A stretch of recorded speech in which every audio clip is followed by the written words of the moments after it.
Nelson Mandela اپنی قوم کی آزادی کے لیے نیلسن منڈیلا 27 سال اپنی زندگی کے جیل میں گزارے.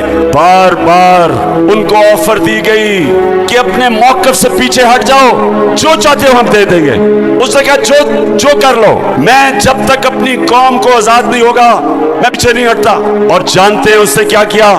27 سال جیل میں گزار کے جب وہ آزاد ہوتا ہے تو اپنے دشمنوں کو معاف کر دیتا ہے, سب کو معاف کر دیتا ہے, کیونکہ اس کی زندگی کے 27 سال ضائع ہوئے لیکن اس نے اپنی قوم کو خون سے بچا لیا. اس نے نفرتیں ختم کر کے قوم کو اکٹھا کر دیا. ساؤتھ افریقہ نے تباہ ہو جانا تھا اگر وہ صرف ایک کہتا کہ جن یہ گوروں نے میرے پہ ظلم کیا تھا ہم ان کو اب نہیں چھوڑیں گے, انتقام لیں گے.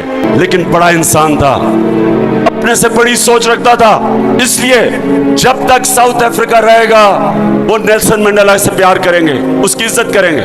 قائد اعظم کسی کو نہیں پتا چلنے دیا کہ وہ زندہ نہیں رہیں گے زیادہ دیر, کیونکہ وہ یہ نہیں چاہتے تھے کہ کوئی رکاوٹ آ جائے. اگر دشمنوں کو پتا چل جائے کہ قائد اعظم کے پاس زیادہ دیر نہیں تو شاید ان کی خواب پاکستان وہ بننے سے روک دیں. یعنی اپنی ذات کے لیے نہیں کر رہے تھے, ہمارے لیے کر رہے تھے. جب تک پاکستان رہے گا اور انشاءاللہ ہمیشہ رہے گا, ہم ہمیشہ قائد اعظم کو اپنا سب سے بڑا لیڈر مانیں گے. اپنی ذات کو پیچھے چھوڑ کے ایک بڑے مقصد کے لیے آگے بڑھا ہے.